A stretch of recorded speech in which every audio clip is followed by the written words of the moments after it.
Hi everyone, it's Margaret here with 60andme. As we get older, we experience a lot of loss. We've actually had a lifetime of situations where things have changed and we're kind of getting used to that, the art of dealing with change.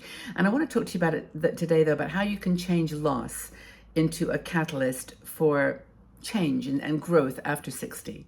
I think that if you've managed to survive to 65, 70 years old, you know what that word means, the meaning of loss. The loss of someone that you love, the loss of a job, the loss of a ability to do something. I mean, so many things as we get older, involve a change in our, not just our physical bodies, but also in our perspective about things and our, intentions for the future, what we are able to do, what we feel comfortable doing. And as I said, we've experienced the loss of dear friends, spouses, people that we knew as a child. I know that recently we have a Facebook group where we have our high school messages, and there have been so many losses from my high school class this last year. And I remember these people, and I look at their pictures in my yearbook, and so I'm like you. I mean, I'm used to loss, but those kinds of things, you have a kind of a memorial or a funeral or something that is tangible, that where you can release your emotions and you can move on. You can let it start the healing process, and you even let it go. And so it's a tangible loss, one that you can measure. But there is a different kind of loss, and one of our bloggers, Alice Fisher, wrote about this, and I think it's such an interesting angle. And you know what I'm talking about. I don't need to go into great detail about what loss is, but I want to talk to you about some of the things that we consider intangible, or what she calls ambiguous losses. There are losses where we don't really have the opportunity to experience a total separation. Alzheimer's is a really good example. People that have Alzheimer's, we lose them as a person, and we lose their memories and their relationship with us, and we have to start all over again with them. And so what are these manifestations of ambiguous loss? Now, one thing that Alice talks about is estrangement, and we've discussed this so many times here on 60andme. It is a huge problem for women in our community. I didn't realize how many people were dealing with this until we started having conversations about it, and realizing that so many women are dealing with being separated from their grandchildren, from their children, and that estrangement can have all kinds of roots, and no blame or judgment, but it can be because of so many different things. But when a family member is estranged, that is an ambiguous loss, because they are just not gone physically from the world, although in some cases I suppose they might be, and that's a different story. But estrangement is usually involving someone who's still here, not letting you be part of their lives. That's an ambiguous loss. Very, very difficult. Another one is someone who, or a partner or friend, is missing in action. Now, this is like not, there's a crime obviously involved here, or it can be, just a disappearance, where someone is suddenly not there anymore. They just, they go away, or they run away, or they are kidnapped, or something happens to them, but it's where you don't have them anymore. Can you imagine how awful that is, just to not know where somebody is? And I suppose we had to deal with that a lot. Women who had children or parents involved in wars, because that's where you sometimes don't see them, and you just don't know. It's a loss that's not tangible. It's a loss that's ambiguous. And of course, what goes along with that are disasters, things that are really horrible. Every time I hear about a school shooting or some kind of an incident involving a loss like that kind of overwhelming disaster, or like a natural disaster, tornadoes, or what do you call those things? Coming from a storm, it's like really, really horrible. But you just have to deal with those disasters and those losses. Tidal waves, you just really, a loss of your memory. That's an ambiguous loss for sure. But there was no body to bury. There's no way to say goodbye, to close the door. So those kinds of disasters can be really, really difficult and ambiguous, examples of ambiguous loss.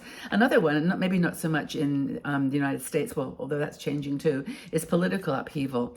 Where you've got the loss, what you think of a country's values or democracy. Whichever side or in the middle that you're on, is that turbulent a time in the world's history where people are being pulled, to one side or the other, and it feels like something is being lost. Actually, as I'm even reading this, I'm thinking, what about the loss of like a lifestyle, where you used to be able to do things when you were a child. Like I remember probably you do too, where you could go out to play all day. Your mom would let you out the door in the morning and say, see you at lunch, and off you go. And then, she'd go, Margaret, Helen. And then we'd all come back, have our lunch, and off you go again. And people just didn't worry the way that we do. But that loss of freedom, that loss of it is freedom, is ambiguous. That's an ambiguous loss as well. Divorce, of course, is a very big ambiguous loss, where you are separated from your partner, or they leave, or they choose another person, or there's some kind of affair or really difficult situation where they're not in your life anymore. They're still there on the planet, but they're not in your life, and that's a very horrible ambiguous loss, and it can affect you for years. And I mean, I know when I got divorced, I think I must have cried for 3 years. I know maybe your divorce was like that, was a good ending, goodbye, but mine was not. And in the sense that I was very sad, it wasn't traumatic. It was just a loss, very, very big loss. And I'm sure all of you can start, aligning. Yes, mine was too, Margaret, or that wasn't the case with me. But divorce is still an ambiguous loss, unless you stay in touch every day, which is a lot of people. Some people do. Another thing is, sun is coming through here. It's going to get bright in a minute. Let's see if I can stay in the shadow. Anyway, loss is natural. We're bound to encounter loss, whatever we do in our lives, and whether the loss is because it's someone that's not there any longer, or because you're being held back from seeing someone, or you're dealing with a mom or dad or a relative who is dealing with Alzheimer's. I think that's one of the most difficult, ambiguous losses to deal with, because you see them, if you're caregiving, you see them every single day. They're part of your life, and yet they're not part of your life. They're not there. So I guess let's talk about loss in general, and how maybe you can use it as a catalyst for change and for something new.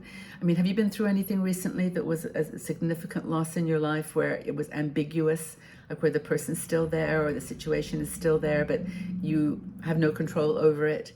Have you experienced any kind of episodes of ambiguous loss? I think it's a really interesting subject. Thank you for writing it, Alice. And also, have you, dealt with any sort of ambiguous losses that you found ways to deal with? Things that you've done or responses that you've made that have really, really helped to feel like it closed.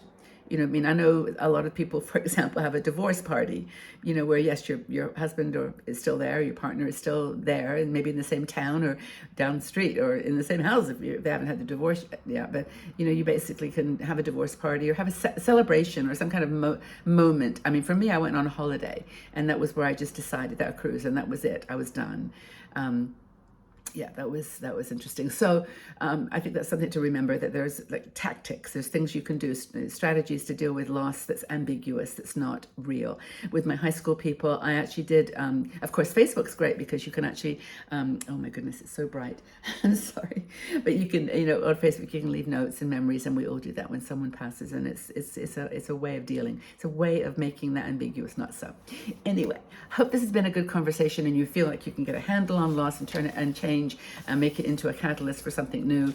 And if you've enjoyed this conversation, please give it a like, because we can spread the word then on YouTube. They love you talking and commenting and liking. It shows that it's of interest to you, and then they send it on to other women and this age group and this category, and then we can share our insights and our love with other people around the world too.